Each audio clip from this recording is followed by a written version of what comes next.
CBS Sports coverage of the National Football League is sponsored by the all-new front-wheel drive Toyota Corolla sedan, reborn for 1984, now at your local Toyota dealer.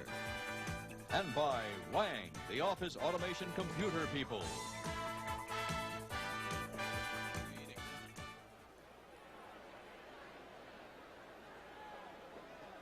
Jim Kelly and John Dockery back at the Superdome here in New Orleans, where the Saints and Vikings are deadlocked 10-all. Vikings will get the second half kick. Morton Anderson, you're looking at him, number 7 right there. Darren Nelson is number 20. He is back deep for the Minnesota Vikings. At the top of your screen, Jarvis Redwine to the bottom. And the second half begins as the first half did, in a tie. At the 1-yard line, Jarvis Redwine up to the 17, and not much more. Halftime statistics, you see time of possession very definitely in favor of the New Orleans Saints. And the big difference, obviously, in the rushing game. Doc? Excuse me, exactly, Jim. 78 yards for the Saints, 30. Overall yards, look, 184 to 82, 100 yards, 102 yards more. Time of possession, of course. It's been all Saints, and but for Rodgers' fumble, Stabler interception, and a penalty on the Vikes mixed extra point, the Saints would be leading in this football game. But that is the mystery, the aura, if you will, of a Bud Grant Minnesota Viking team, to capitalize on the breaks. On 1st and 10, a little play action. Darren Nelson breaks it to the outside and did all of that on his own because the wall was hammered down. Johnny Poe chased him out of bounds. The tight end was Steve Jordan, the second-year man out of Brown, a 7th-round draft pick in '82. Dave Casper will not return. And this is where Darren Nelson does so well. He bobbles the ball a little bit there, then tries to get to the outside. He has great 4.5 speed, can't get around the corner. He's taken out of bounds by number 25, Johnny Poe, playing good cornerback for the New Orleans Saints. Dennis Johnson will not return for the Vikings either, so Minnesota's injuries continue to be a problem. You saw 6 carries for just 1 yard, so Saints doing a good job of containing number 1 draft pick, Darren Nelson. Steve Dill looks, dumps it off. Galbraith out of the backfield, approaches the 30. First down for the Vikings at the 33-yard line. Tony Galbraith, former New Orleans Saints, in the grasp of Frank Watler. And that's what they do so well. The Minnesota Vikings, the guys who really were the beginners of the passing game out of the backfield to their backs. You want to know about a Vikings offense, just look at that. Their leading receivers, Brown, Nelson, Galbraith, 3 running backs, and then there's finally Sammy White not having much of a year. So they are a controlled passing, dink passing game to their backs. That's how they move the ball. Sammy White not having a Sammy White kind of a year, however, because of injury.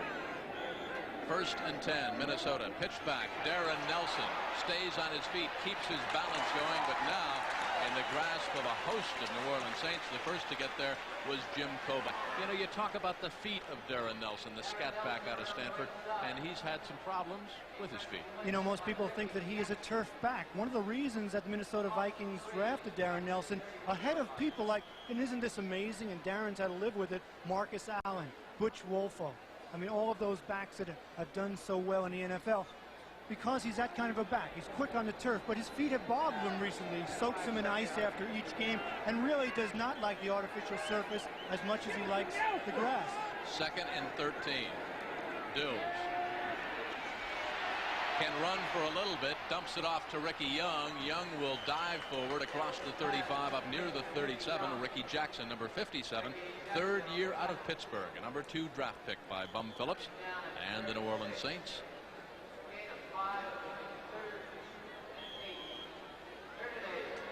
The Browns up by 11 over Baltimore. The Colts at 6-6. They're still thinking about the playoffs, but the Browns have suddenly seen the Steelers fall after a 7-game winning streak. The Vikings upset them last week at Three Rivers Stadium in Pittsburgh, so Pittsburgh's record drops to 9-4, and Cleveland at 7-5. They think playoffs as well. Vikings now dig in. They need 8. It's 3rd down. Here come the Saints. That is an incompleted pass. Frank Warren, the man that put the pressure on, number 73. He's 6'4", 271, and he went charging through there, and Dills didn't have much of a chance. Frank Warren, there was a blitz on, a lot of pressure by the New Orleans Saints, and Frank Warren was the man who got their 3rd-round draft choice in 1981 out of Auburn. That's a defensive line. You can't look to one man as being a dominant factor, like a Gastineau or a Freddie Dean. It's a whole bunch of people, 5, 6, 7 defensive linemen, all playing, all contributing. That's Bum's philosophy, get everyone involved, especially on defense. You saw Jeff Groth back deep, and what Greg Coleman has done this afternoon. Coleman bangs a beauty, and it is down at the 11-yard line. Again, that is Carl Lee, who's got afterburners on, the rookie out of Marshall, exploding down on the specialty team. We're tied at 10. Nobody looks at office automation quite like Wang. Other computer companies only see the pieces to the puzzle. Data processing, word processing, personal computing. But Wang looks at how all the pieces fit together and gives you one solution that fits everyone's needs. A total solution no other computer company can match. Bringing everything in your office closer together is what puts Wang way ahead. Dan Gurney and his now even more powerful 1984 Toyota Supra take on the biggest challenge of all, Mrs. Gurney. Go.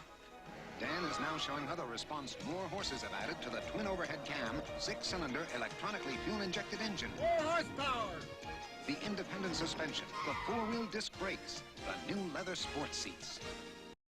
Nice. This is the right stuff. Tuesday on the Mississippi, a father's revenge against his daughter's attacker could cost him her love. I'm pleading guilty, okay? But that's admitting to that your daughter is a tramp. Whoever has the ball last in that one might be the winner. That'll be up and down the field in Atlanta. It's doubleheader Sunday here on CBS Sports. Bart Starr takes Lynn Dickey, James Lofton, John Jefferson into Atlanta. The Falcons, though, Doc, Steve Bartkowski will not start. Steve Bartkowski will not start, but of course they have William Andrews, who's quietly gone over 1,000 yards. And yes, you mentioned the Green Bay Packers. Lynn Dickey, over 3,000 yards passing already, 26 touchdowns. Whew, is he hot? And what receivers. From the 11-yard line, George Rogers gets away from a couple of the Vikings. Penalty flag is down. Still Rogers is hammered down before he gets back to the original line of scrimmage in the grasp of Scott Studwell, holding against the Saints. So a penalty now going to back New Orleans up, and they've got some problems because they're digging a hole here early in this third quarter. 12-13 left to go. Third quarter, we were tied 10-all at halftime, and that's where we are right now. You know, you talk about doubleheader Sunday as you watch Dick Jorgensen and the fact that the Packers are coming up against the Falcons. Very big game in the NFC Central because Green Bay is 6-6, and they are trailing the Vikings, who are 7-5, and the Lions. Holding number 66, offense, decline, second down. Louis Oubre, the culprit, second year out of Oklahoma.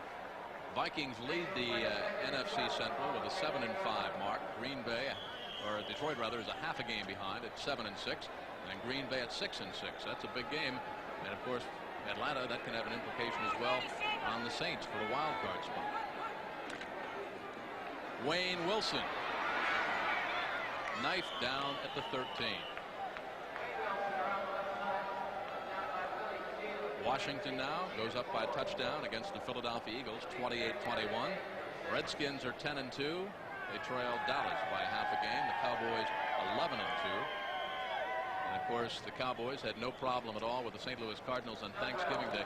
You know what the Dallas Cowboys record is after they have won on Thanksgiving Thursday? What their record is the following Sunday, following 10 days of rest? 10 days of rest. I'd have to say they do pretty well. What is it? 14-1. Whew. Which could be bad news for Seattle, their next opponent. We are tied 10-all, 11:53 to go from the Dome in New Orleans. Here's to good friends tonight. Hey, chicken and ribs? Chicken and ribs. Check. Steak? Check. Chili? Homemade chili. Good work. Hey, wait a minute. What did you bring besides your lips? Just a little something I threw together. I should have known. When you want the taste of a truly great beer, tonight, let it be Lower Brow. Okay, everybody, let's go win this one. Folks, the weather is about to turn downright mean again. Snow up here, rain down there, and everything else in between. So get tires that'll tough it out. Goodyear Arriva or Tiempo all-season radials, F32 snow tires, or custom polysteel for rain-slick highways. Your Goodyear retailer has great values on all these Goodyear tires right now. Check your newspaper. So when old man winter hits, you can hit the road anytime with Goodyear. From the Superdome in New Orleans, the Saints 10, the Vikings 10. But for New Orleans, it's 3rd and 8. And Ken Stabler needs a first down here. It's interesting talking to Kenny Stabler. You know, one of the things that has betrayed him, besides his legs and all the problems he's having, is his arm. But he said, you know, that few-week layoff, he was out for a couple of weeks with banged-up ribs, as you watch Studwell leave the field, was that his arm had a chance to rest, and that he feels there's a little more zip, a little more strength in it now. He's going to need it right now with about 3rd and 8 for the first down. See Kenny looking up and checking the down and distance right there. Wide to the left side, Lindsey Scott, along with Jeff Groth, number 86. And wide to the right side, Eugene Goodlow. Ken Stabler bends in, needs 8 yards for a Saints first down, and here come the Vikings. Looks to the left side. Jeff Groth cannot hang on at the 20-yard line. Even if he caught the football, Carl Lee and Willie Teal were there, and he still would have been about a yard shy of first down yardage. You don't see Jeff Groth do that very often. He must have just taken his eyes off it, because Kenny Stabler compares him favorably to Freddie Biletnikoff, the man we saw in the feature at halftime. Jeff Groth, the same kind of receiver. Great hands, good moves. There he just dropped it. Groth came into the game 35 catches, averaging about 12.5 yards per catch, his longest for 42 yards. Erxleben has only punted once. Russell right about at his average is 40 yards, 42 yards. 4th year out of Texas. Leo Lewis, 87, is back deep. Vikings should have good field position. Lewis fields at the 41. A couple of stutter steps to midfield, and there are no flags. 1st and 10 for the Minnesota Vikings, just inside the Saints' 50-yard line. We are tied 10-all. We've got 11:22 left to go in the 3rd quarter. The truck world has just been turned upside down. Introducing the 1984 Toyotas, the next generation of Toyota trucks, the best-looking Toyotas ever. With a new extra cab, the roomiest Toyota ever. And with this SR5, the most powerful Toyota ever, thanks to the first-of-its-kind electronic fuel injection. The truck world will never be the same. Oh, what a feeling, Toyota. To some, the breakup of AT&T is a shattering event. But Merrill Lynch know-how can make it your lucky break. Our top-ranked research team studied AT&T from top to bottom. We can help you make the right move. Manage 8 stocks, keep some, sell some, or move into our special AT&T stock fund. Now that opportunity is knocking, take advantage of a real break. Call Merrill Lynch, a breed apart. One of college basketball's great rivalries is renewed as Bobby Knight leads the Indiana Hoosiers against Joe Hall's heavily favored Kentucky Wildcats next Saturday on CBS Sports.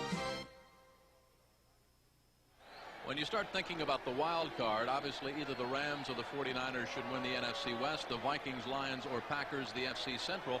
New Orleans still has wild card possibilities, but in the tiebreaker, John, they don't match up too well against the 49ers or the Rams. Exactly, Jim. They really come up short in both categories because they've lost to San Francisco twice.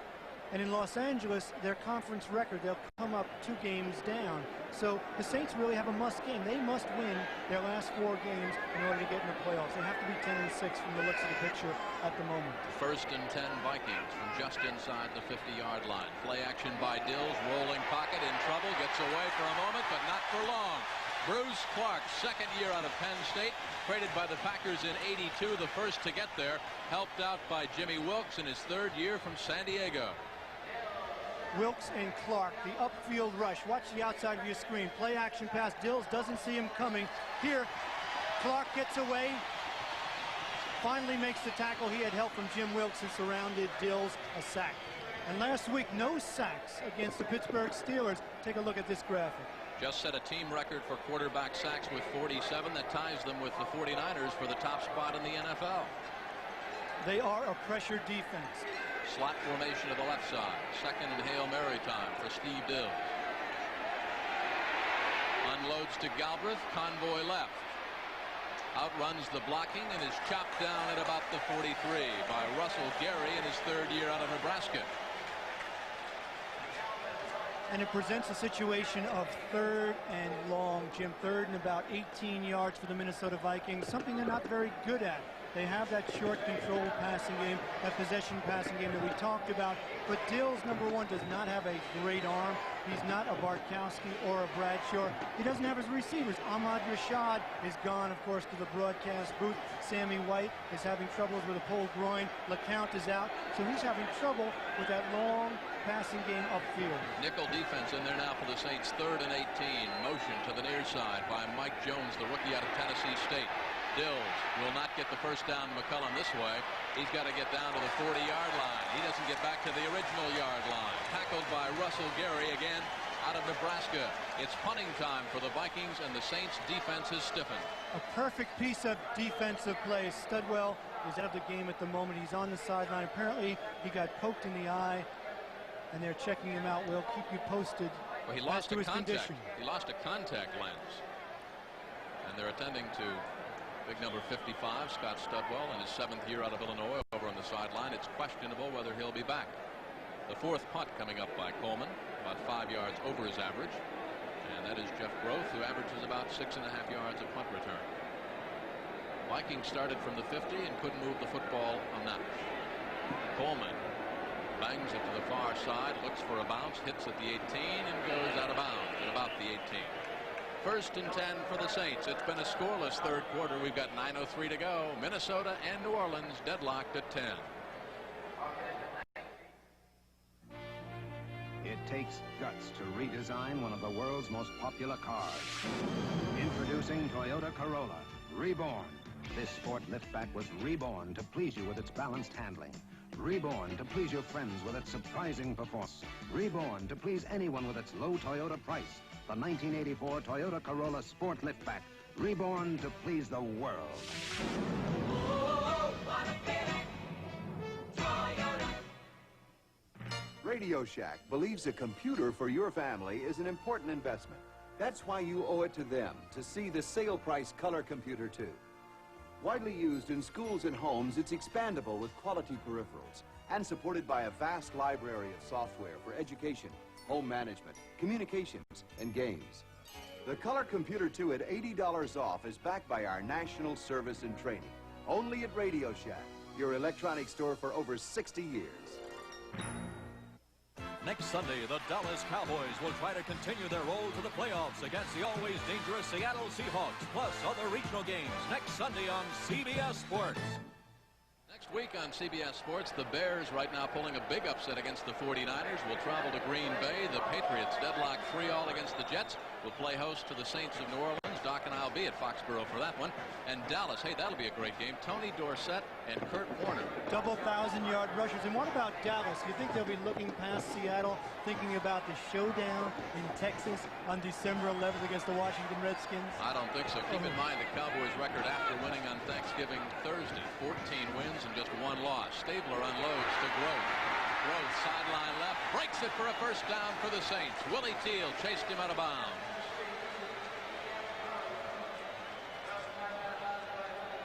Take a look at it again. Kenny Stabler from the ground level. Drops back, very simple out pattern to Groth. He's open. Of course, Minnesota's playing the zone. That's the reason he's wide open. Teal comes over, can't make the tackle. Turner helps him.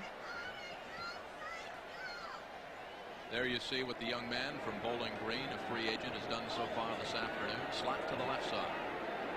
1st and 10, New Orleans. Unloads again. Eugene Dillon, the rookie out of Kansas State, and an extra effort gains him another first down. John Turner in pursuit. Tampa Bay in the Solo Bowl. Not as much motivation as Houston because Tampa Bay gave away that #1 draft choice to Cincinnati for the Jack Thompson quarterback trade.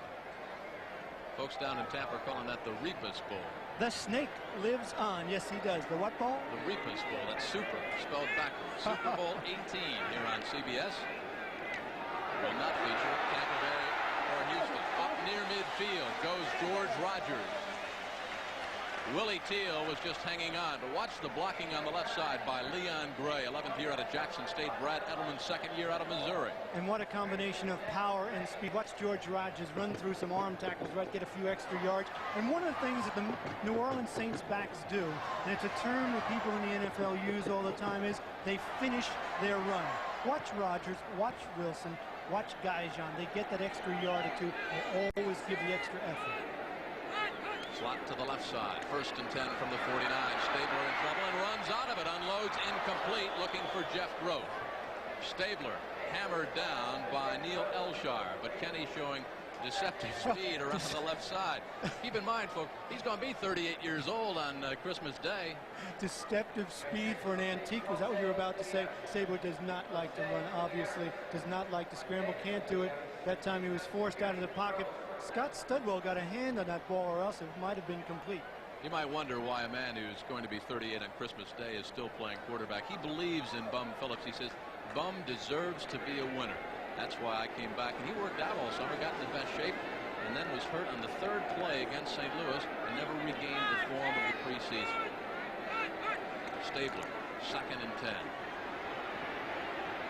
Intercepted by Turner again. His 2nd of the game.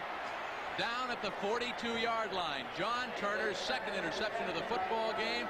He was looking, Ken Stabler was, for Hobie Brenner, the tight end, but Turner cut him off at the pass. You can only go to the well so many times. He completed one like this to Brenner before. He did it last week against the Jets. Here Brenner is being bird dogged. Turner, a good reaction to the ball, comes up with his 2nd interception. A big play for the Minnesota Vikings. They get the ball back. We're tied here at the Superdome.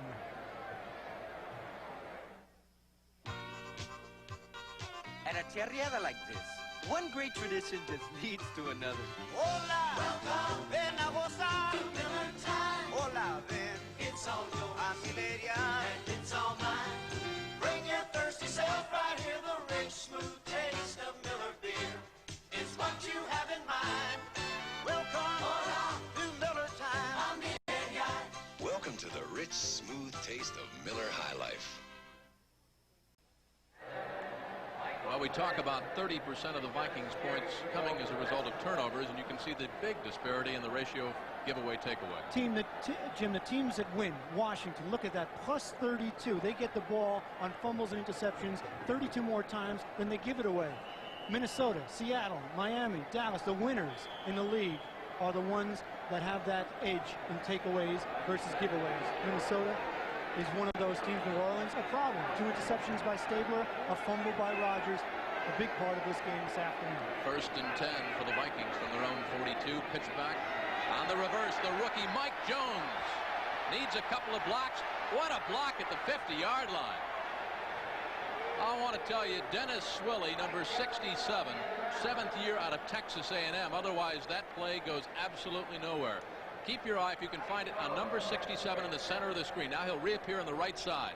And what about also number 51 right there? The left of your screen got a good block, and there's the other block. And that allows that play to work and get a 1st down for the Minnesota Vikings. There you see Dennis Swilly, 7th year center out of Texas A&M, a number 2 draft choice in 1977. It's interesting, Jim, and you pointed this out to me. There's only been 2 centers in the history of the Minnesota Vikings. Mick Tinglehoff, and that man, Dennis Swilly, number 67. Why would anyone want to play center?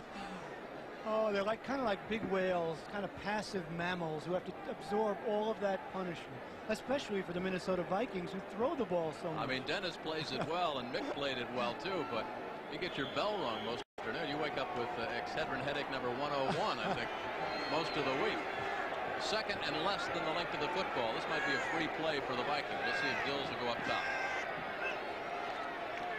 1st down, Minnesota. Galbraith, former Saint, keeps it on the ground, keeps the knees churning down to the Saints' 45-yard line in the grasp of Derlin Moore. An interesting illustration, Jim, of Bud Grant's philosophy of running a football game. Last week, he went in and ran the ball so well. Galbraith, 86 yards.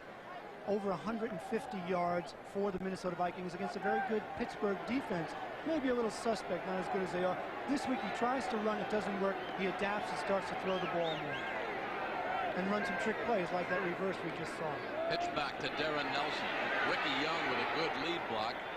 scat back out of Stanford, dives down to the 41. Jim Wilkes made the tackle secure, along with Jim Kovac. You know, you talk about the offensive line of the Minnesota Vikings. Swilly at center, 7th year out of Texas A&M. Jim Huff, 6 years out of Utah, 10 years on the left side with the USC Trojan Steve Riley, and on the right side, the 8-year veteran Wes Hamilton out of Tulsa. Timmy Irvin in his 3rd year out of Tennessee. He got up off a sick bed last week, had a 102-degree temperature for the Vikings, former academic All-American. He said the offensive line went from one of its worst performances of the year to one of the best as they ground out that win against the Pittsburgh Steelers, and they felt they needed the same kind of effort coming in here against the New Orleans Saints. Steve Dills was not sacked one time last week, and they opened holes like that last week for Tony Galbraith. They just did it again. First down for Galbraith. Johnny Poe was hanging on. Otherwise, a big Viking gain down to the 28-yard line. 1st and 10 for Minnesota. Again, John, capitalizing on the turnover. And capitalizing on the turnovers in this. Galbraith's stats, 12 rushes, 52 yards. All important, Jim, when Tommy Kramer was hurt, that the offensive line picked up to help Steve Dills. And an interesting thing, through all 13 games, those 5 offensive linemen you mentioned have started every game for the Minnesota Vikings. So there's been stability in the offensive line, and that's important. 1st and 10 for the Minnesota Vikings from the 28 of New Orleans. Here comes the blitz. Dills gets a block, comes back against the grain inside the 20. He's got Bob Brewer, the tight end. Jim Kovac in there on the tackle. Watch the blitz from the end zone. Dills got a big block from one of his linemen on the left side. He got good blocking all around. That's Swilly. Number 51, Jim Huff, pulling out. He knocks off the rusher. Dills takes his time and completes it right there to number 82, Bob Brewer. Of course, Dave Casper left early in the game with a pulled hamstring. Joe Sensor been out all year long. Bob Brewer picking up the slack. Out of Mankato State, 5th year. Free agent, 6'5", 240. Joe Sensor also out. Double tight. Darren Nelson goes in over. Galbraith inside, barrels down to the 10, blocking on the right side by Wes Hamilton, by Tim Irvin, and Dave Waymer came up to make the tackle.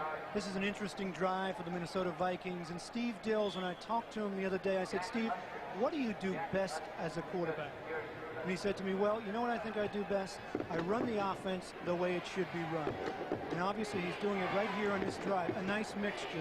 They run a reverse, a trick play. He completes a pass for a 1st down. He's running the offense, running the ball well, balanced, mixing up the plays. But Dills said before the game, he said, when we were 6-2, we were loose. When we were 0-3, we were flat. Last week we got serious. Inside handoff. Galbraith again bangs down to about the 9-yard line. Frank Wadlett in there on the tackle. Other scores from around the NFL today. Tampa Bay has gone ahead in the Solo Bowl, or the Rebus Bowl. 9-point lead over the Houston Oilers down in Tampa Bay. The Jets up by 10 against the Patriots. Patriots couldn't score last week against Cleveland. New York, of course, the Jets, 17 unanswered points here in the Superdome Monday night against the New Orleans Saints. In a heartbreaking loss for New Orleans. Knocked them out of the 1st place tie with the Rams and the 49ers in the NFC West. 3rd and 4. Incomplete, and Bob Brewer was wide open, but Frank Wadlett sealed it off. The free agent out of Kansas came over and batted the ball down. Otherwise, the Vikings had a go-ahead touchdown. Take a look at this again from the left side of your screen. Watch number 57, Ricky Jackson, on the blitz. He's picked up by the offensive line. Here, Brewer can't hold on. The ball is slightly behind him. Wadlett gets a hand in there, distracted him. Looked like it might have been catchable, but it was close. Benny Ricardo, former New Orleans Saints, will try to put the Vikings ahead by 3 against his ex-mates. 7 of 8 between the 20 and the 29. Out of the hold of Steve Dills. This will be spotted at the 18-yard line. Vikings lead by 3. 3:25 left to go in the 3rd quarter. The Saints trail it by 3, and as far as New Orleans is concerned, they must win their next 4 football games to have any playoff possibilities at all. And they go up to New England next week at Foxborough to take on the Patriots in a game that John and I will broadcast here on CBS. This telecast presented by authority of the National Football League. It's intended for the private use of our audience. Any rebroadcast or other use of this telecast without the express written consent of the New Orleans Saints and the National Football League is prohibited. Again, the Vikings capitalize on a turnover. Exactly right, and that's what they've done all year long, and that's what they do so well. That's good coaching. That's alert players. That's intelligent players. And Jim, you mentioned New Orleans having to win their backs against the wall. That's exactly true. But what about the Minnesota Vikings? They trail Detroit, but they lead Detroit by a half a game after what Detroit pounded Pittsburgh on Thanksgiving Day. And remember, a week from Monday, these Minnesota Vikings have to go to Pontiac to play the Detroit Lions. And Darren Nelson said, you know what? If we go into Pontiac tied with the Detroit Lions, we're in deep trouble. That, like here, and the Metrodome, can be a tough place to play. And the Lions have to be feeling good, flex their muscles on Thanksgiving when they buried Pittsburgh. And you have to wonder if Pittsburgh is not as good as their record would suggest. Took a little of the edge off the Vikings' victory last week. Talking to the guys, they felt so good about beating Pittsburgh. Then Detroit buried Pittsburgh. It took some of the edge off. But Bud Grant wouldn't admit it. No, he wouldn't. Bud doesn't admit much. Kenny Duckett back into the lineup, springs forward across the 25 and explodes down near the 30-yard line. 1st and 10 for the Saints. They trail by just 3. Next Saturday here on CBS Sports, we've got a big football, basketball doubleheader. Florida State against Florida, 12 o'clock Eastern time. That is the NCAA today, and then basketball. How about the Hoosiers of Bobby Knight? And last night we had a chance to mention early in the show, we said there's going to be a question answered today, whether the Saints fold up their tents and go home after that shocking loss to the Jets. Obviously they haven't. Kenny Duckett has not been in the game at all. He's had a foot injury there. He runs back a kickoff, a good field position, and helps the Saints momentum.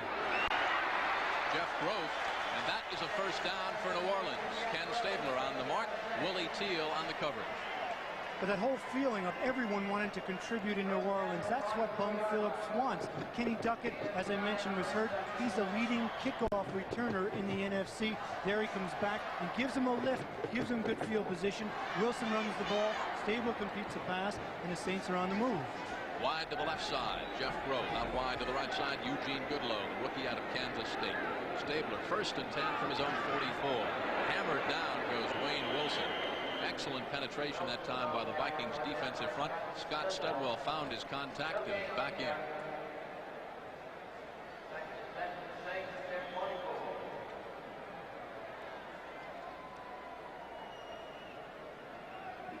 We've got 1:45 left to go here in the 3rd quarter and a 13-10 struggle. The Vikings are on top by 3. A Benny Ricardo field goal the difference. Minnesota 7-5 at the NFC Central. A half-game lead over the Detroit Lions doing a little scoreboard watching as they have 10 days to get ready for their next opponent, Minnesota Vikings. Stabler underneath, and it might be intercepted. Let's check the call with Dick Jorgensen, the referee. I believe Matt Blair hangs on. It's a turnover, the 3rd of the football game. As far as interceptions go, Wayne Wilson bobbled the ball. Matt Blair comes up with it. John Turner's picked off 2. Matt Blair's picked off 1. And the Saints have lost 1 fumble. And when it comes down to it, your quarterback has to do it for you. Kenny Stabler, this will be his 3rd interception. The ball is thrown behind Wilson out of the backfield. He can't hold on to it. The ball is tipped. Wilson tries to get it. He's taken down by Studwell.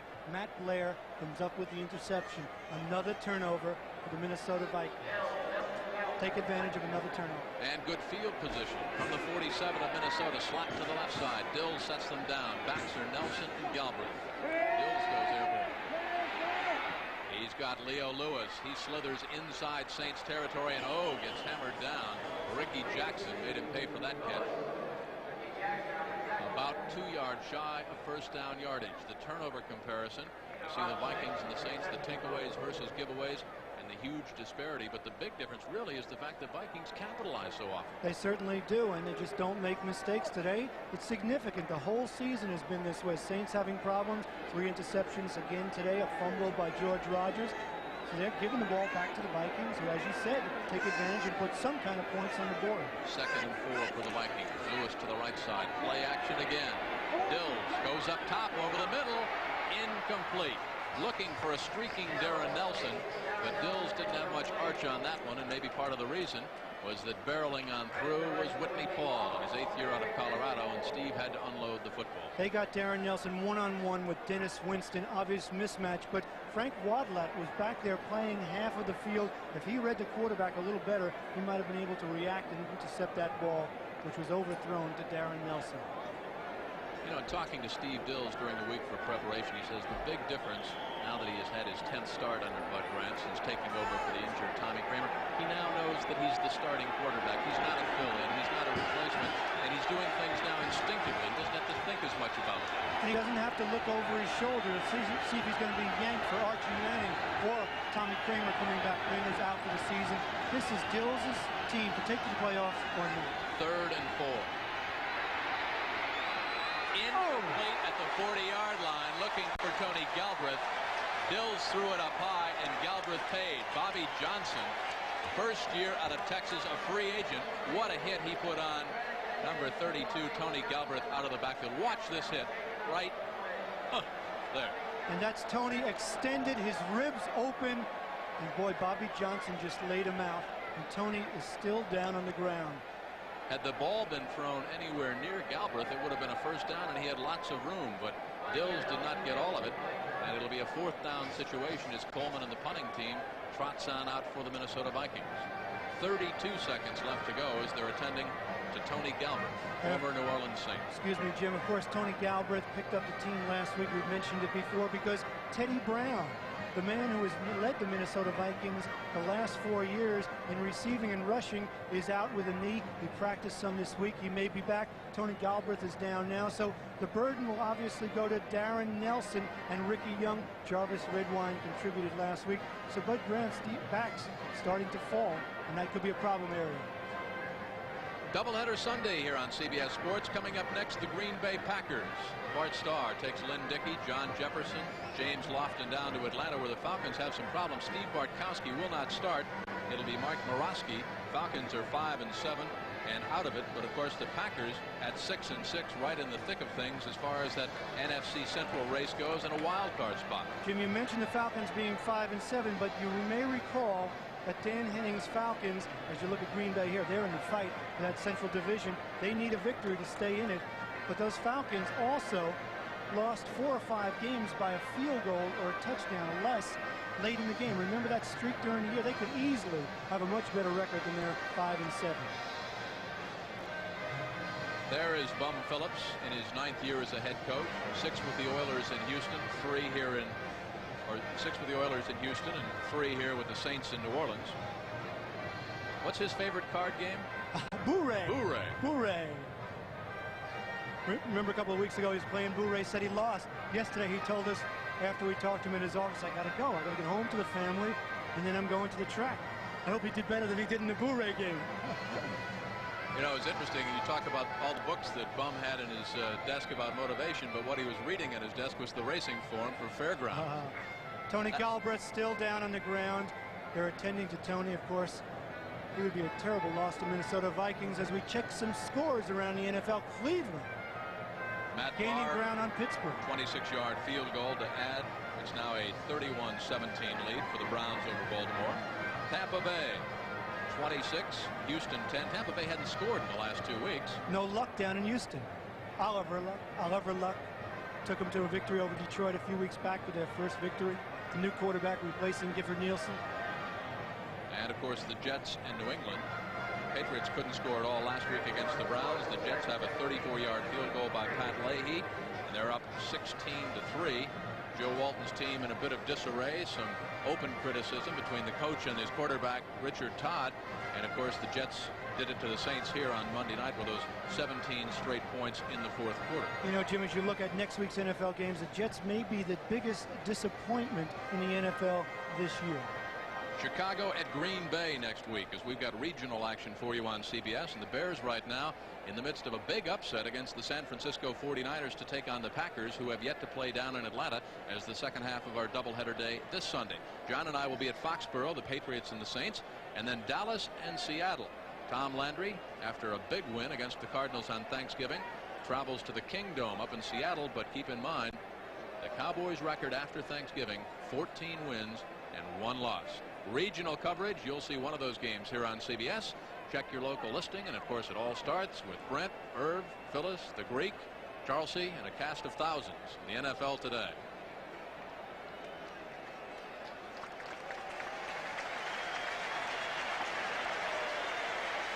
Tony Galbraith now going off. Of course, former New Orleans Saint getting a nice round of applause. Very quiet crowd. We talked about it at the top of the telecast. The crowd, as much as the team, affected by that heart-wrenching loss on Monday night. It's taken them a little while to get back into the flow of things. Of course, they've been used to losing for 16 years. There hasn't been much stability in the organization. 8 coaches over those 16 years for the Saints, and the crowd feels that. They wonder, wow, we're going to fold again. We're going to be disappointed again. Well, when last we checked football action, Coleman was back in punt formation. Here we go again. Low snap, waits for his teammates. Didn't get all of this one. And Groth will field and have a chance for a good run back, but he's chopped down from behind on a good defensive play. Actually, the coverage that time outran the kick. Guess who it was? Carl Lee, the rookie out of Marshall. Only a 34-yard punt and about a 5-yard return. So Stabler now, who's been intercepted 3 times, starts 1st and 10. Trailing by just 3. Despite the turnovers, it's not a big Minnesota lead by any stretch of the imagination, and the Saints have lots of time. 22 seconds left to go in just the 3rd quarter. They're only down by a field goal. Slot to the left side. Wilson behind the block by George Rogers. Wilson made Tommy Hannon pay for it. Hannon in his 7th year out of Michigan State. You know, when it comes down to it, Jim, the quarterback has to do it for a team. And Kenny Stabler this year, coming into this game, had only 7 touchdowns and 14 interceptions. He's thrown 3 this afternoon. He's had his problems. Take a look at what he did in Oakland. 150 touchdowns to 143 interceptions. Since then, he's 42 TDs and 72 interceptions. Of course, some of that has to do with the quality of teams that he was playing with, but also with the aging process. Wayne Wilson breaks it big across the 35, out of bounds at the 40. In the grasp of John Turner, otherwise the Saints go up by 4. Wayne Wilson blocking around that right side. Good blocking. Guyjon out in front. Watch number 46. He turns the corner, gets a block on the defensive back. Not a dramatic one, but enough to occupy him. Wilson does the rest, finishes his run, gets out of bounds, stops the clock. Just 8 seconds left to go in this 3rd quarter. It's been a scoreless 3rd quarter for the Saints. Vikings have tacked down a field goal from our 10-10 tie at halftime. Guyjon, he's off to the races. A Jersey tackle, otherwise a touchdown. John Turner hanging on. Guyjon exploding around that left side, blocking by Lafari, by Edelman, by Hill, and it was almost a replay of the game against the Jets on Monday night. Exactly. Bum's blue-collar football player. He says he has that little burst, deceiving speed, and he gives you everything he has. That time he drags number 27, John Turner, for a few extra yards, and he puts some life back into the New Orleans Saints. Now we pause for a word from your local station. Coming Monday and Tuesday. Hello, boy. It's Kenny Rogers, Linda Evans, and Bruce Boxleitner in The Gambler. The adventure continues. This is CBS.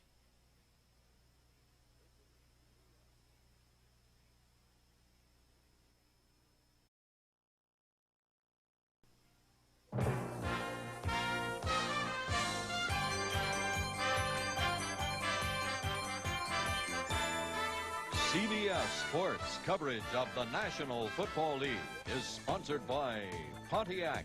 Cars that tell the world you're not just along for the ride. Pontiac, we build excitement.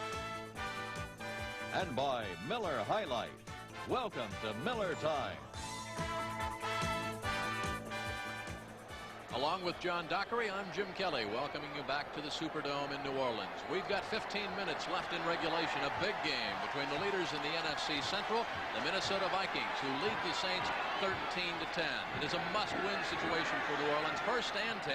Stabler looks downfield. He's got Eugene Goodlow. First down inside the Vikings 10.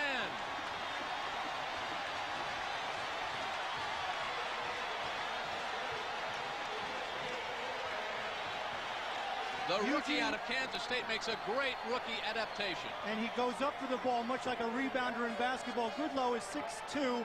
Willie Teal is only 5'10". You see Goodlow use his body there in front of Teal and number 29, John Swain. And that was the difference for the reception. Not a ball that's that well thrown. Goodlow, 4 receptions, 52 yards. Came down from Winnipeg, ironically where Bud Grant used to coach. First and goal. Penalty flag is down, as is Hokie Gaijan at about the 7-yard line. Studwell and James White stacked him up. Let's check the call with Dick Jorgensen, the referee. Might have been Wayne Wilson in motion, and it'll back up the Saints 5 yards. You know, you look at the total offense so far in this football game. The Minnesota Vikings, 68 yards on the ground. The Saints, 131 yards passing. The Minnesota Vikings, 88 yards. New Orleans, 140 total yards, almost 120 yards in the Saints' favor, and they've out first down the Vikings yet on the scoreboard because of the turnovers in field position, because of the fact the Vikings have played on a much shorter football field. Minnesota leads by 3. Exactly. That's the whole story of this game so far. As we listen to the call. Illegal formation, number 64, offense, lined up on the end of the line of scrimmage. He is ineligible. Still first out. 5 penalties already, 36 yards for the Saints. Here's some good news for the, Saints fans. Chicago leading the 49ers 13-3, third quarter. Bob Thomas has just added a 23-yard field goal. Of course, the 49ers and the Rams tied 7-5, leading that NFC West. Inside handoff, Wayne Wilson.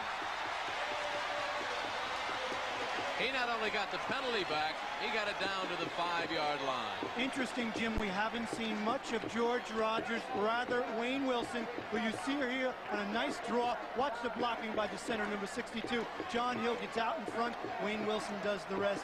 And we haven't seen much of Rogers. We've seen Gaijan and Wilson. The fumbling was the problem. George has problems over the years with coughing up the ball. They can't afford to turn over here. Wayne Wilson told us the other day in practice, wouldn't it be great if both George Rogers and I both rushed for 1,000 yards? 2nd and 6. Play action. Stabler in the end zone. Got his man. Growth at the 2.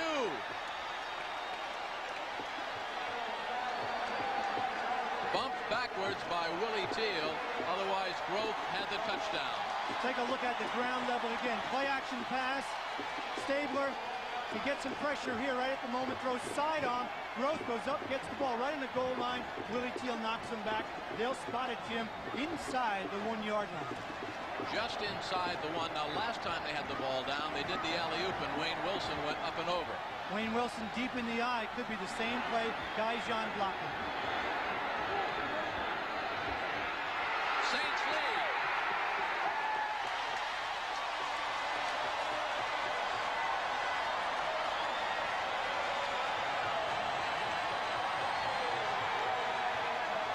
Wilson did the alley-oop and spiked it over the goalpost. New Orleans back in front, 16-13. This is a big extra point coming up, but look from ground level at the blocking in the interior third. Gaijan leads the way. Matt Blair tries to catch him right there. You see that? Matt Blair can't hold on. Wilson goes over the top, takes it in. Oubre, some strong blocking up front from the right guard, and John Hill, the center. Out of the hold of Guido Merkins. Morton Anderson with a very important point after. New Orleans up again by 4. We said it was a must-win. The Saints come in with a record of 6-6. They must know by now that the 49ers are losing and hope the Rams do too. We've got 12:44 left. Pontiac. The 6000 STE from Pontiac is America's performance sedan. An engineering masterpiece that gives you an amazing command of the road. 6000 STE.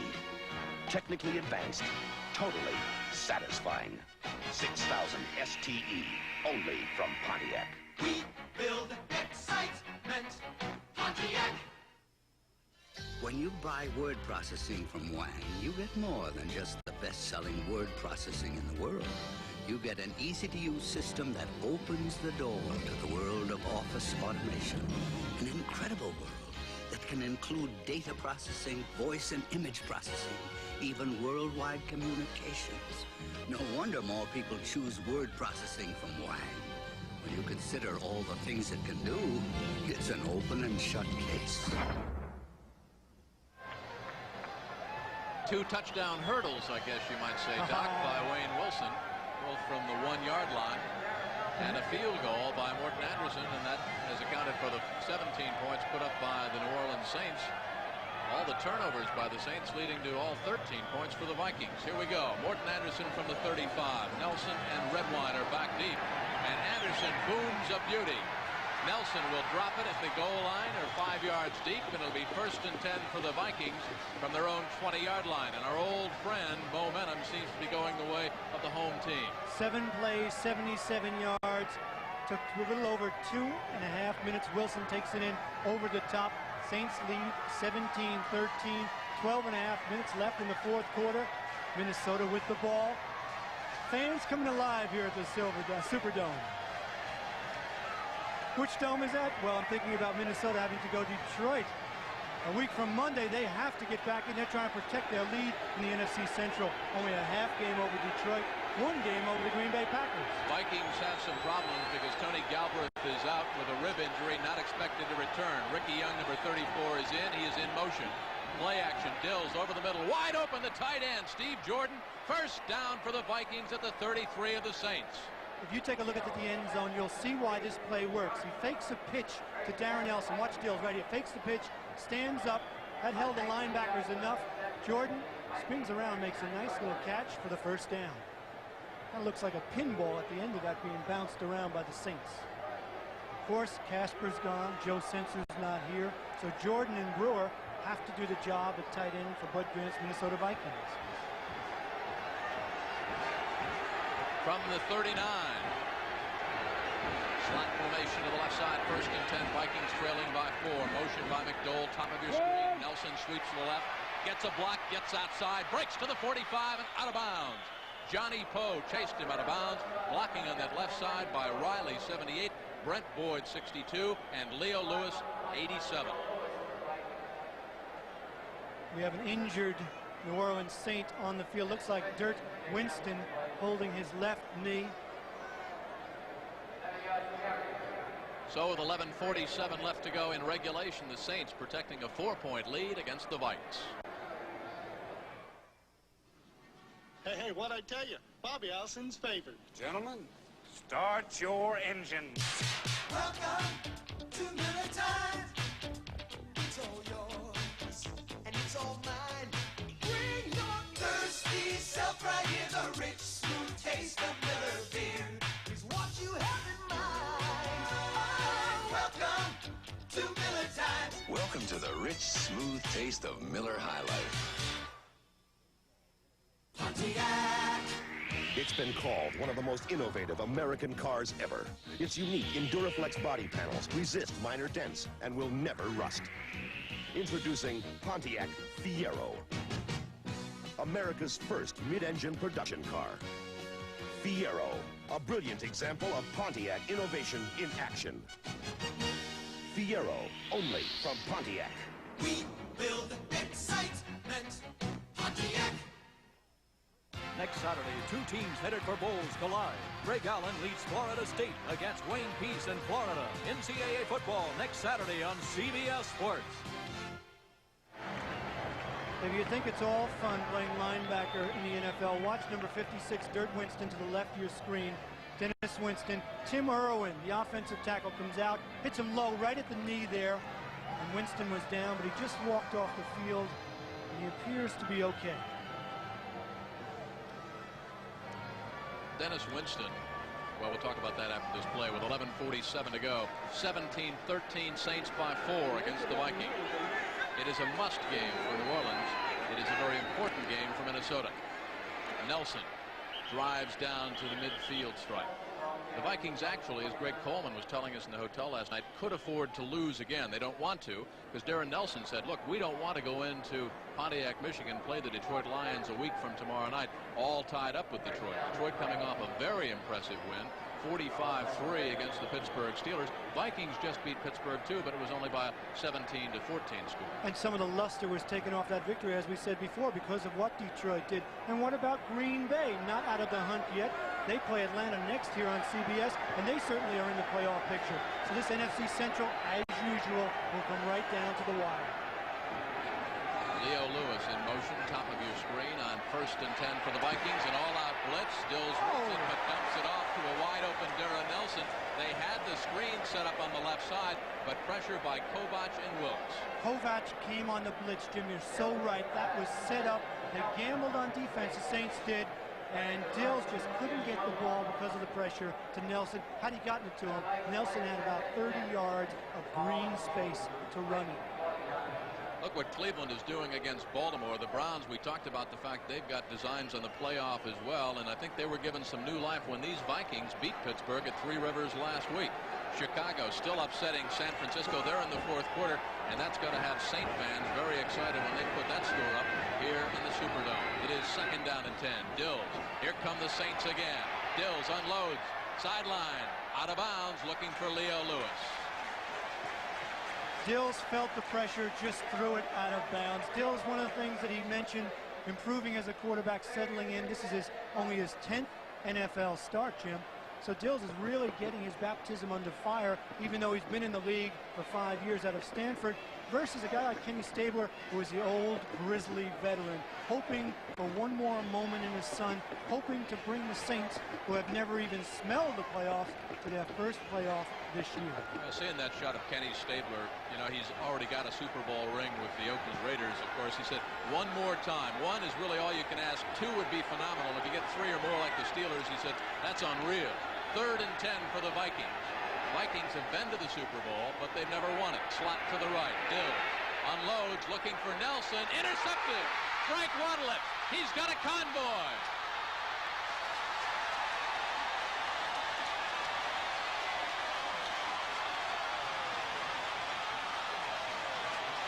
A 24-yard return after the interception by the free agent out of Kansas, Frank Waddle. Jim, the pressure from the defensive line forced Steve Dills. Watch him here. He looks all the way at Darren Nelson. That allows, he throws off balance, throws it up there. That allows Waddle to react to the ball, read his arms, read his eyes, and come over and make the interception. New Orleans is back in it. They lead 17-13, 10 minutes and 55 seconds left. Pontiac. Like a burst from the sun, 2000 Sunbird has arrived. Pontiac's overhead cam 5-speed performer. 2000 Sunbird, easy to own, fun to drive. 2000 Sunbird, Pontiac excitement precisely the way you like it. 2000 Sunbird, only from Pontiac. We build excitement, Pontiac. When you run a small business, problems can leave you groping in the dark. You couldn't sleep either, huh? Unless you have a reliable guide like the Texas Instruments Professional Computer. Its easy-to-use keyboard, sharp, clear graphics, and hundreds of software programs will give you fast, reliable solutions today and tomorrow. Mike, I've got it. The Texas Instruments Professional Computer for reliable solutions today and tomorrow.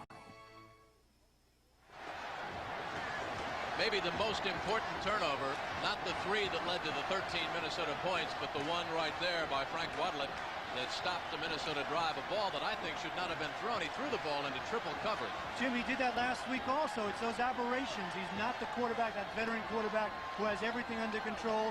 Dills threw an interception against Pittsburgh late in the game. Almost had an effect there. Here he throws another.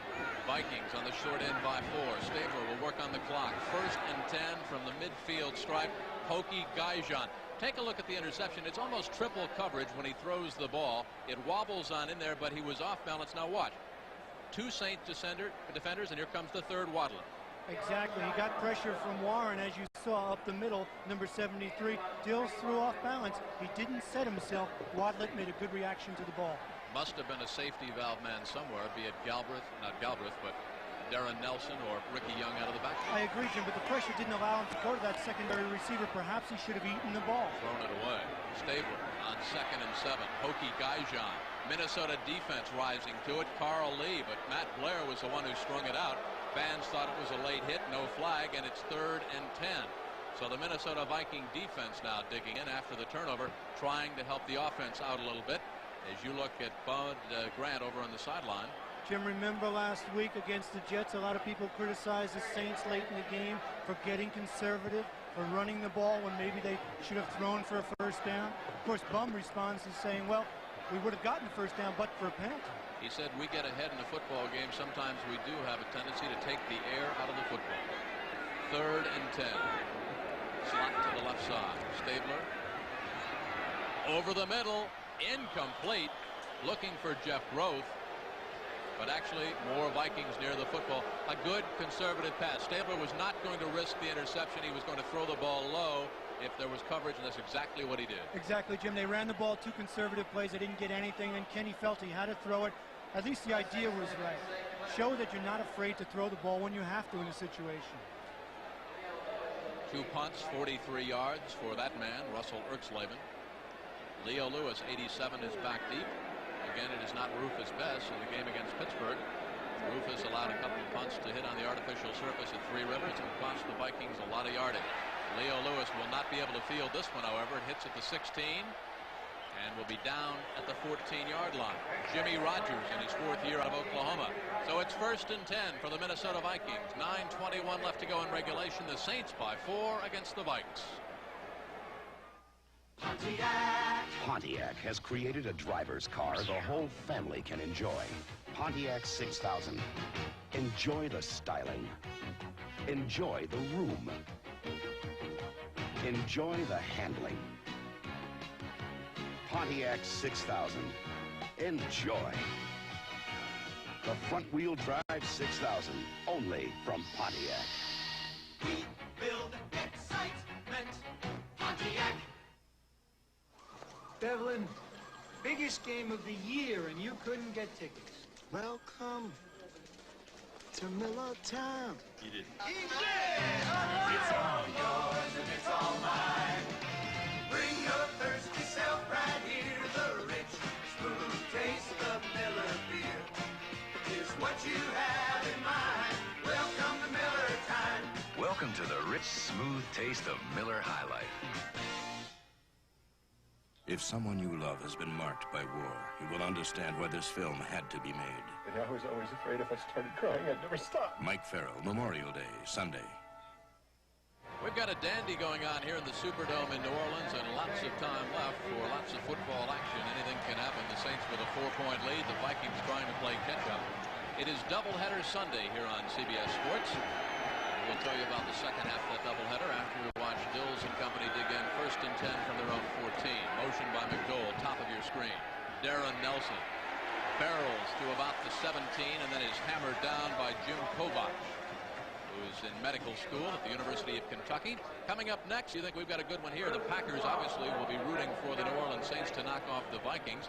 The Falcons in the role of spoiler will start Mike Morosky at quarterback for the injured Steve Bartkowski. I don't know, whoever gets the ball last down there might win that game. And what a bunch of receivers. Lofton close to 1,000 yards in receiving yardage. Jefferson over 700. Kaufman, what a tight end, over 500 yards. Dickey, 3,200 yards passing. Not a bad runner, and William Andrews for the Falcons either. 2nd and 7 for the Vikings. Motion near side, McDowell again. Nelson to the right side, needs a block, doesn't get it, and is chopped down at the 16-yard line by Ricky Jackson. Ricky Jackson leads the Saints in sacks with 8.5. He is aggressive. He's solid versus the run. Excellent all around. Watch as he ducks under, makes the tackle right there. Ducked under the block. Good play. Ricky Jackson on Darren Nelson. Moment of truth for Steve Dills. You can feel the tide building here at the Superdome for the Saints. Dills has to do something to cut that momentum off and get it back on his side. Now's the McCollum wide moment. to the left side. Slot formation out of the shotgun on 3rd and 7. Bobbles the snap. Dills in trouble, picks it up, and dives to the 9. You could sense the pressure. You could then feel it. Derlin Moore came in and sandwiched down Steve Dills. Not the sign of a veteran. Different people react to pressure in different ways. This is a simple snap he's taken 1,000 times in practice. Take a look at it. Comes right back to it. He takes his eye off it for a moment to look downfield at his receivers, which is one of the advantages of the shotgun, but instead he drops the ball, fumbles, and now Minnesota is backed up. New Orleans should get good field position. Greg Coleman in his own end zone. Jeff Groth will try to field it cleanly and give the Saints excellent field position. 7:35 and counting left in this football game. Saints must win 4 in a row to have any shot at the playoffs. They've got to start with a win against the Vikings. Coleman bangs a beauty. It is a low spiraling kick. Groth at the 42. Midfield. Look out. Needed one more block, and they had it sprung. But still a good return by the 5-year man out of Bowling Green. A 49-yard kick, a 13-yard return. Watch the rookie out of USC, Joey Browner, because otherwise you'll see the wall form, and Growth was off to the races. 1st and 10 for Ken Stabler, the veteran quarterback. A young Saint fan. The future bids well for you, honey. The Saints are an improving team. They're on the rise. Kenny Stabler may get them to the playoffs. That's what it's all about today for the Saints. George Rogers, Vikings defense stacks him up. No gain. 2nd and 10, Neil Elshire. And the Saint fans don't like the conservative play calling of that man, but he is playing with the weapons that he has. He is playing the way he knows his head coach, Bum Phillips, wants him to. Work on the clock.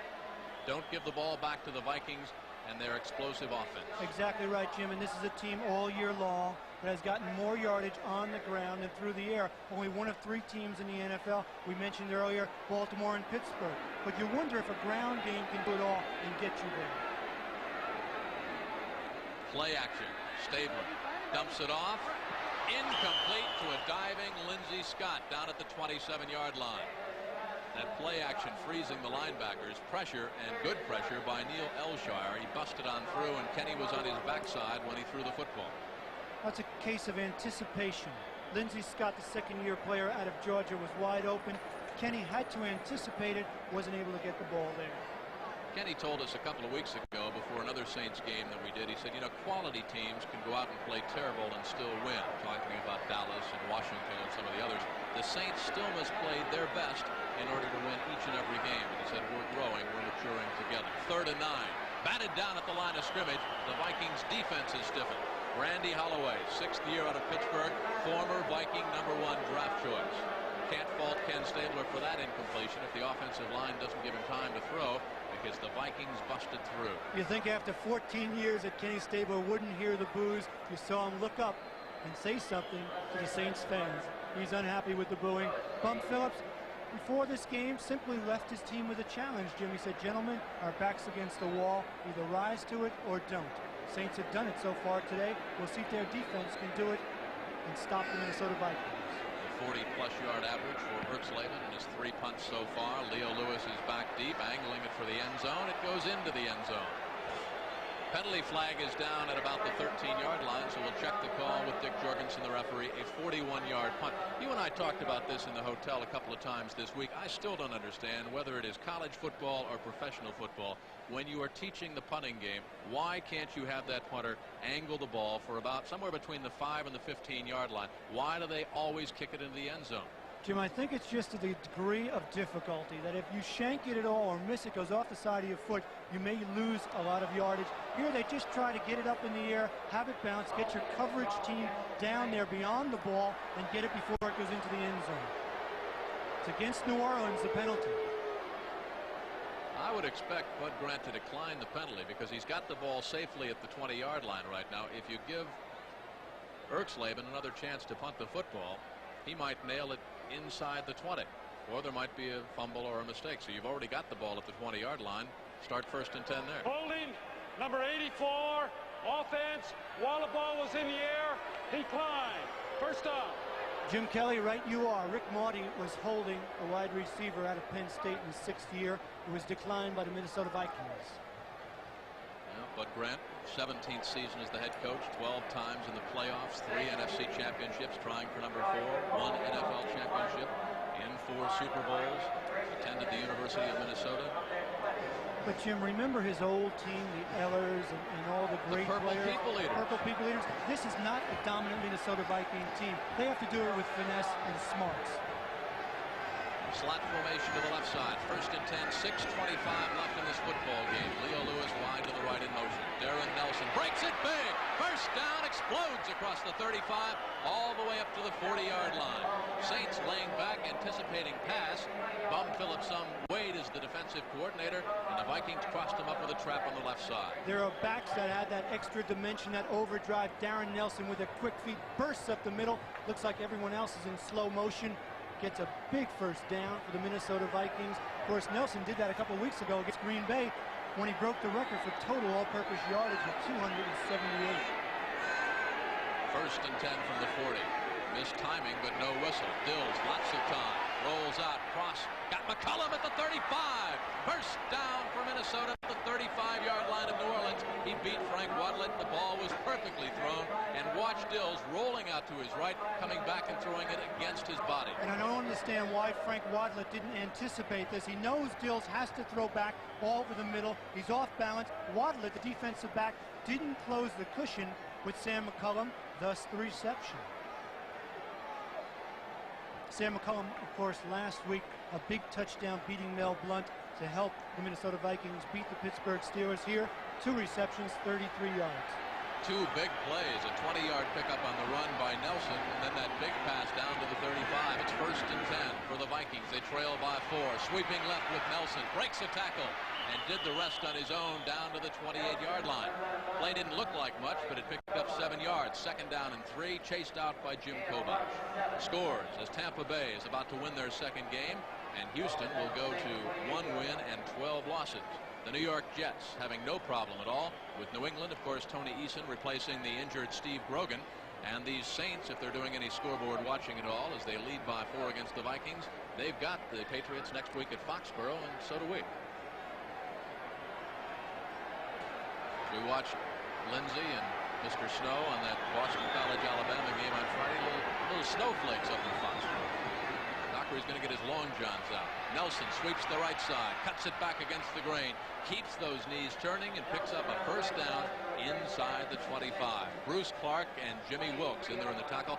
Watch the knees and the footwork here of Darren Nelson. Watch the quickness of Darren Nelson. It's pretty obvious now that Bud Graham, the Minnesota Vikings, are saying, okay, Darren Nelson, we drafted you #1 last year ahead of a lot of other good backs, including Marcus Allen, and we want you to take us into the end zone right now. He is becoming the workhorse. First and 10 for the Vikings. 4:20 left to go in this football game from the 23 of the Saints. The Vikings lead, or trail rather, by 4, so keep in mind a field goal won't do them any good. Bud Grant wants to talk things over. Steve Dills walking off over on the far sideline. So we've got 14-14 left to go in regulation. The Vikings now with just 2 timeouts remaining, and the New Orleans Saints have all 3. Of course, it's doubleheader Sunday here on CBS Sports, and next you'll see the explosive Green Bay Packers against the Atlanta Falcons. The Falcons with number 32, William Andrews, that great running back. But Steve Bartkowski will not play. Mike Borowski starts at quarterback. And the Green Bay Packers, if Bart Starr, they've got all kinds of offensive weapons. And I won't say that neither team has a defense, but they don't have much of a defense. Of course, Atlanta young on defense. Of course, Green Bay with their problems. Here we have the second wild card hopefuls. It's basically 6 teams fighting for 3 playoff spots, 2 division titles, and the 5th playoff. Of course, the 4th playoff goes to either Dallas or Washington, depending upon what happens December 11th in their playoff down in Texas. That game here on CBS. Also, New Orleans still in the fight, but they must win all 4.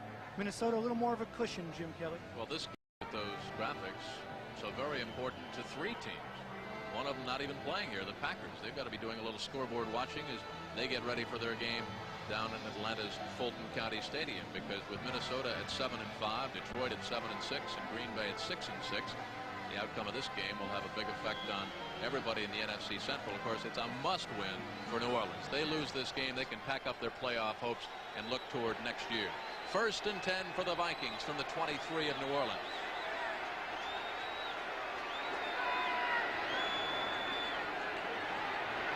Blitz is on. McCullum can't get to it at the 13-yard line. Johnny Poe was back on the coverage. Jim Kovach came crashing through, and he had a clean shot at Dills and put him on his backside. Interesting talking to Kovach. You know, he's in medical school down at the University of Kentucky, and he's very, very interested in cancer research. And he is the man, as you see him there, a very bright, intelligent, as you might assume. He's going to be a doctor very soon. He's looking for the signal from the sideline now. He calls all the defensive plays for the New Orleans Saints. Kovach says Bum wants us to practice like men, but go out and play like kids. Second and 10. Motion Ricky Young, top of your screen.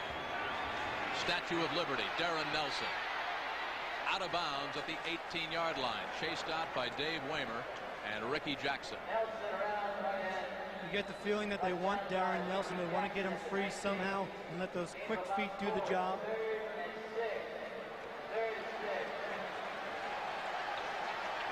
Ooh, how about that? Minnesota Vikings problems on offense. 0 for 10 on third down conversions. Got a little play calling problem now, partner. You've got 4:03 left to go, 2 timeouts, 3rd and 6 from the 19 of the Saints. You must get the first down to keep the drive alive. Then you've got to make a decision. You're trailing by 4. They have the offense to do that, Jim. They have the backside of the backfield. Good possession passing offense. Deals with a certain amount of mobility. Lewis left, McCullum right. Receiver was chopped down at the 15-yard line. Darren Nelson, this will be a pass interference or a holding call against the Saints. No question about it. That was beyond the 5-yard zone, and that was pass interference. You could see it from up here. Also what you could see from up here, Doc, was the fact that Dills was looking at one receiver. Number 51, defense, first down. Whitney Paul, the culprit. Take a look at the right side of your screen. You'll see Darren Nelson coming out of the backfield. Whitney Paul, number 51, right there, knocks Nelson down. That's the call. What a huge call that is, because it gives the Vikings a first down at the 14. Fans don't like it. Thought it was a bad call. Thought Nelson tripped on his own.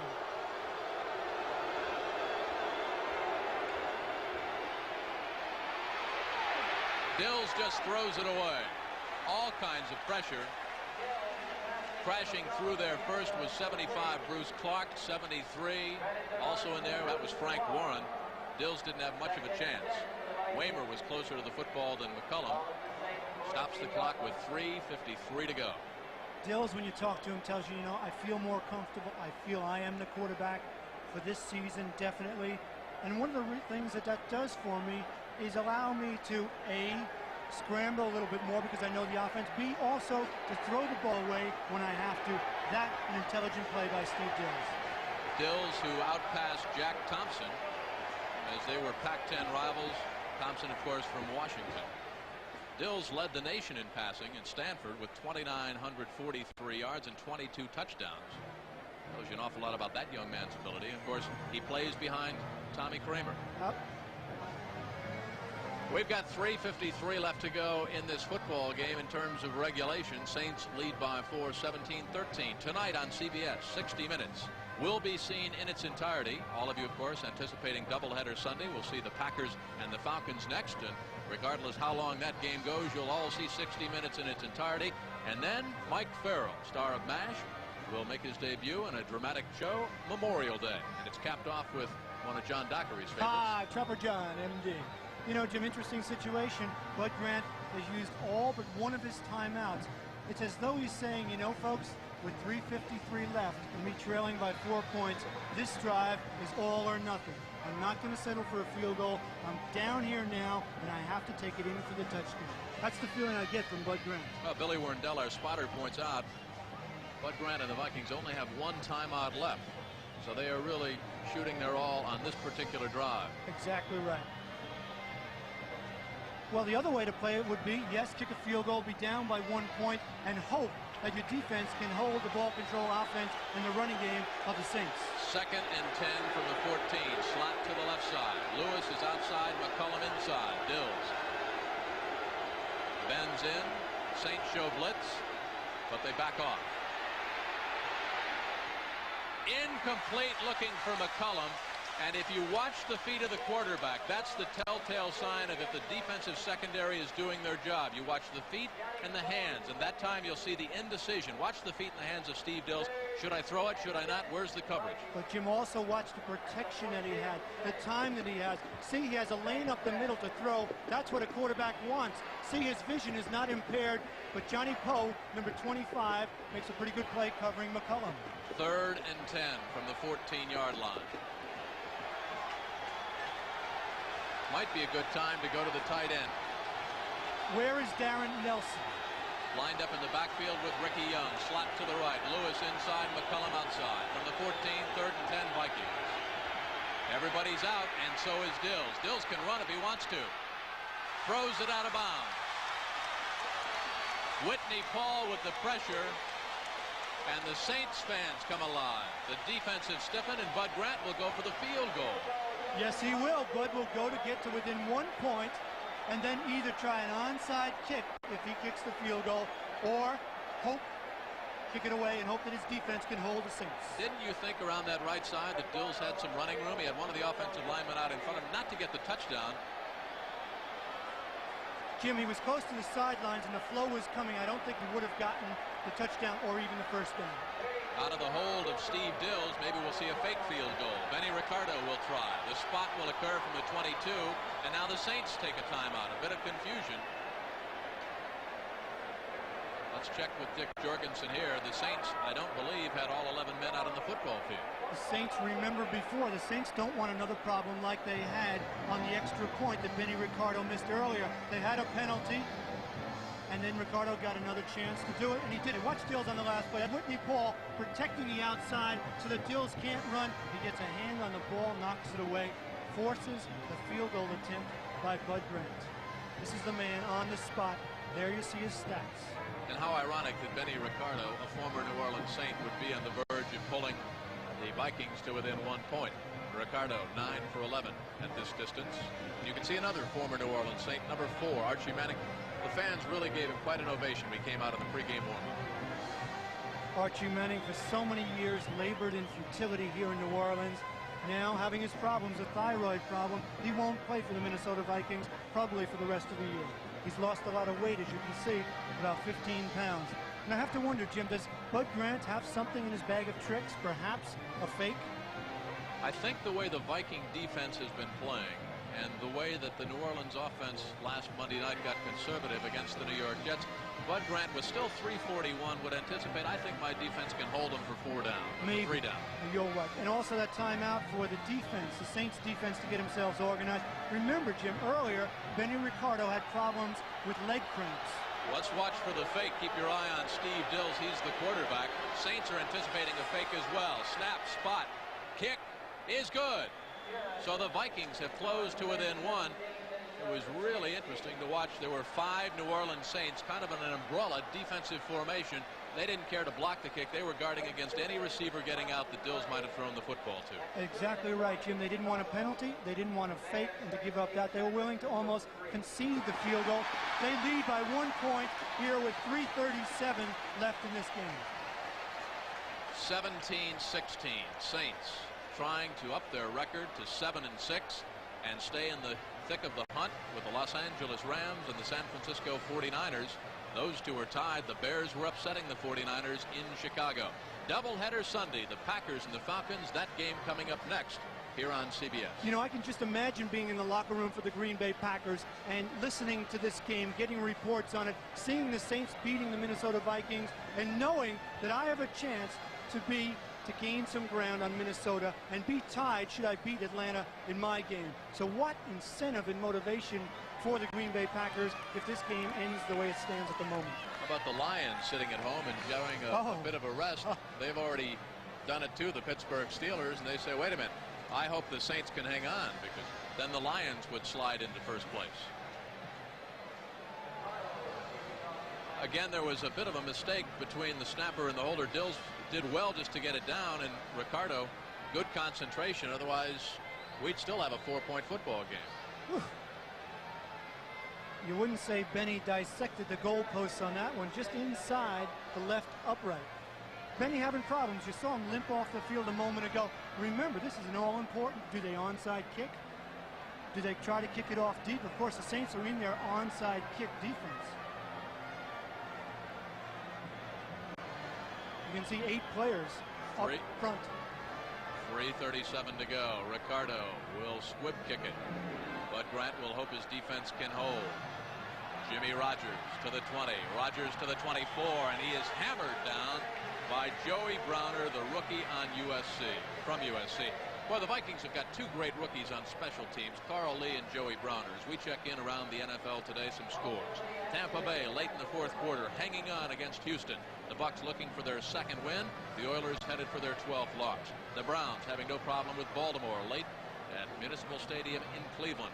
Cleveland, of course, could go to 8-5 and still be just 1 game back of the Pittsburgh Steelers, who are 9-4 in the AFC Central. The question is, can the New Orleans Saints run the ball on the ground and run the clock out? One timeout left for Minnesota. They'll try. George Rogers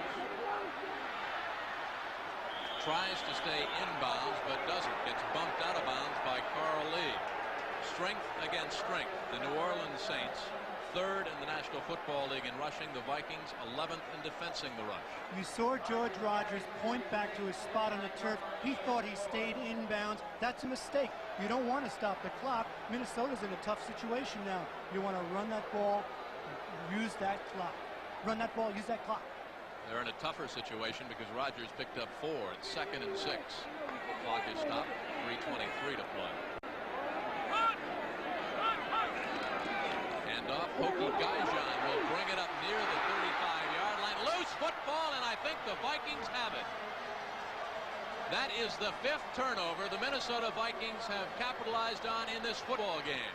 2 fumble recoveries, 3 interceptions, and it is now 1st and 10 for the Vikings with 3:16 to go. They trail by a point. Falks comes up with the ball. Hokie Gaijan, a good ball carrier, doesn't fumble very much, but that's number 45. Tommy Hannon gets a helmet on the ball, pops up right into the linebacker's hands, and another turnover. I was just about to say, Jim, as you look along the sidelines at Stabler and bummed, dejected, George Rogers is the man who has had trouble fumbling the ball. Hokie Gaijan is a man that fumbles very seldom. Well, we talked earlier about the fact that the Vikings capitalized at 30% of their points scored all season, and they have scored 265 coming in, so that means that about 80 points have been scored as a direct result of turnovers. The Vikings recover 70% of all fumbles on the football field, tops in the National Football League. Darren Nelson looks for a block. Stutter steps forward to the 33, chopped down by Rob Naron. Time left, and the Vikings have just 1 timeout left. This New Orleans Saints defense is the #1 defense in the NFC. They're not about to lay back. You saw Russell Gary, number 20, come flying up from his safety position. They're going to play aggressive defense now. Minnesota already in field goal range to win this game. Time remaining, and again the Vikings have just 1 timeout left. 2nd and 9 from the 32-yard line of the New Orleans Saints. It is a must-win for the Saints. They are 6 and 6. If they lose another game, they will not be in the playoffs this year. They must win all 4 of their games to have even a shot at a wild card spot. Darren Nelson, Vikings keep it on the ground and keep it right in the center of the football field as they get inside the 30 down to the 29. You know, Doc, as this season will wind down for the Vikings, or for the Saints, who could very easily have a record of 8 and 4 at this point, there'll be a couple of key plays that they're going to remember. The safety when Ken Stabler was sacked in the end zone against the Dallas Cowboys. The punt return on Monday night against the New York Jets. 2 plays that cost them 2 football games, and if they should lose this one, perhaps the fumble by Hokie Gaijan is a 3rd one, but not to put it on Hokie's shoulders. All the turnovers have certainly contributed. We are at the 2-minute warning. The Vikings have 1 timeout left. Minnesota trails by 1. The Saints lead by 1. It's a must-win for both. MVP, sponsored by Atari Home Video Games. The Golden Boy, Paul Hornung, played a...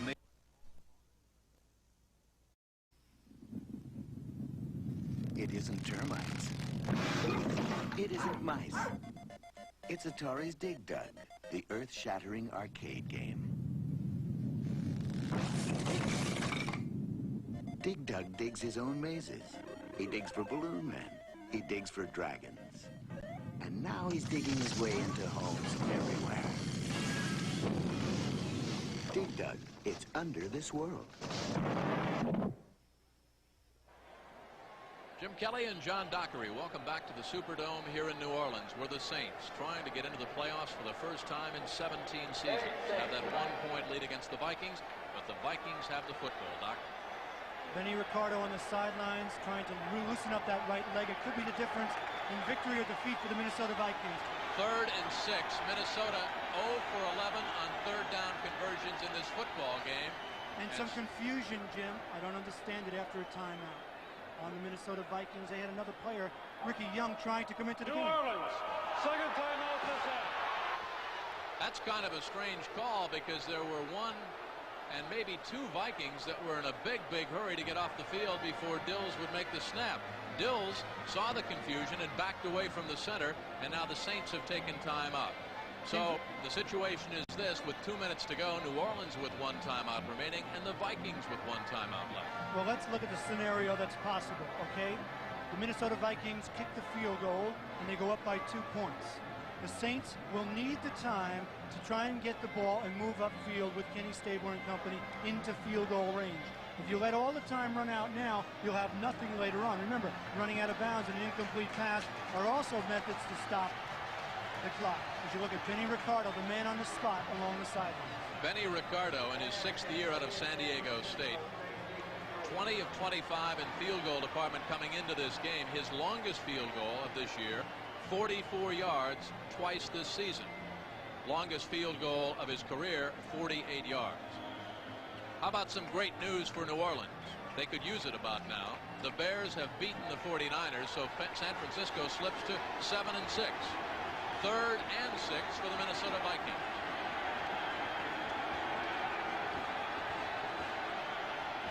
Motion by Leo Lewis near side, and here come the Saints.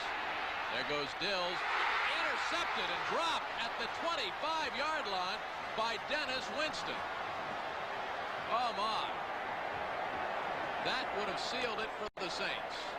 And the former Pittsburgh Steeler knows it. Watch it again. Dills, Dirk Winston makes a great break on the ball. For a moment, it looked like pure joy right there for the Saints, but he drops it. Oh, agony. That would have sealed the game for the Saints. He drops it. Ball was tipped at the line of scrimmage, though. That deflected the path of it. Benny Ricardo, I got to remind you, Jim. All right, now a couple players to watch. Watch number 89 for the Saints, Tyrone Young. He is like Wilt Chamberlain. 89 for the Saints will try to block this kick by Benny Ricardo. It will be from 47 yards out. No good.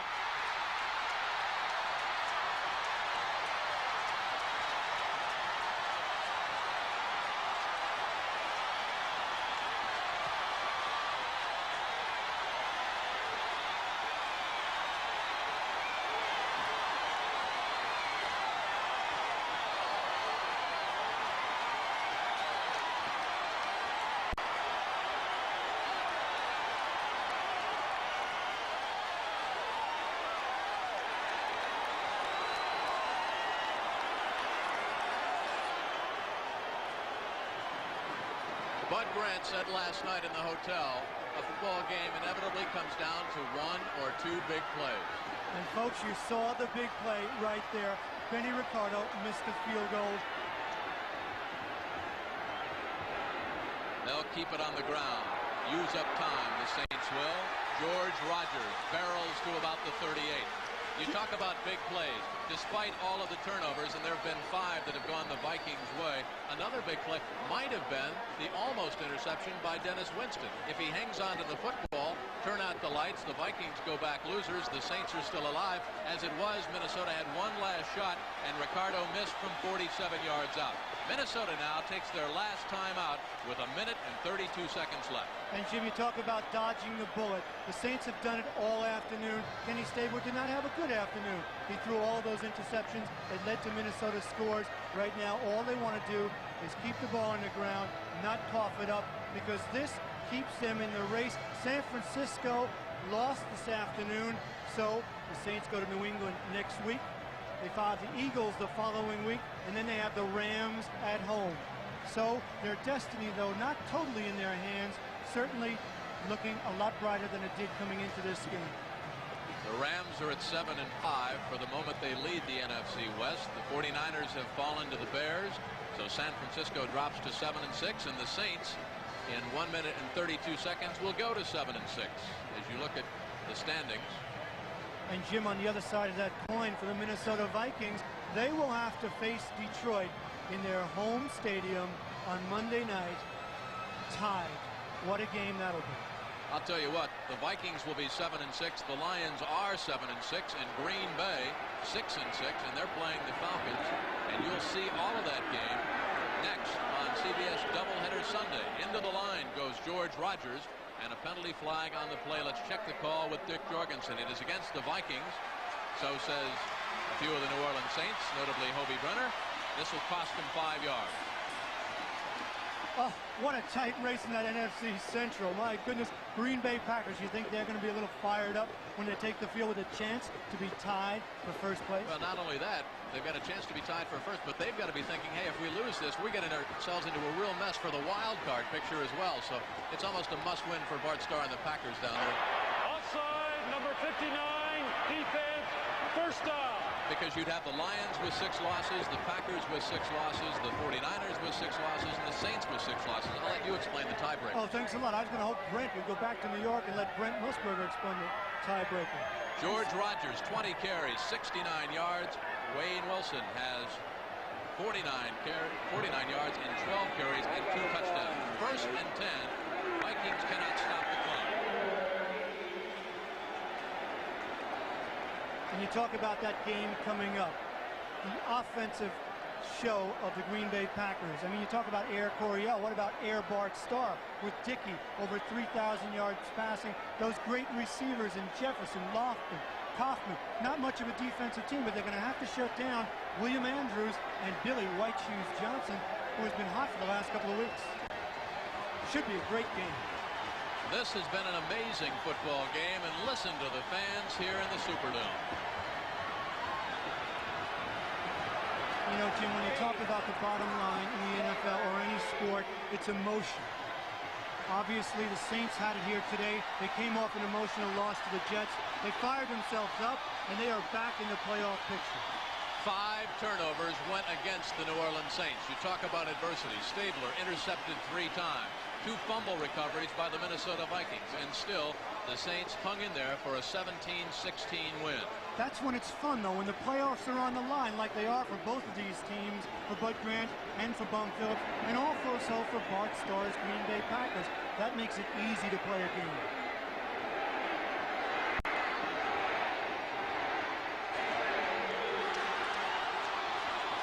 This one goes into the record books, a 1-point win. The New Orleans Saints keep their playoff hopes alive for a wild card possibility with a 17-16 victory over Bud Grant's Vikings, who fall into a first-place tie temporarily with the Detroit Lions, depending on what happens with Green Bay Atlanta. And you'll see that game coming up next on CBS Doubleheader Sunday. Now from New Orleans, this is Jim Kelly for John Dockery saying so long. The final score, once again, the New Orleans Saints 17, the Minnesota Vikings 16. Stay tuned as the NFL Today continues after this word from your local station. United Airlines to Hong Kong and to Tokyo. Fly a friend.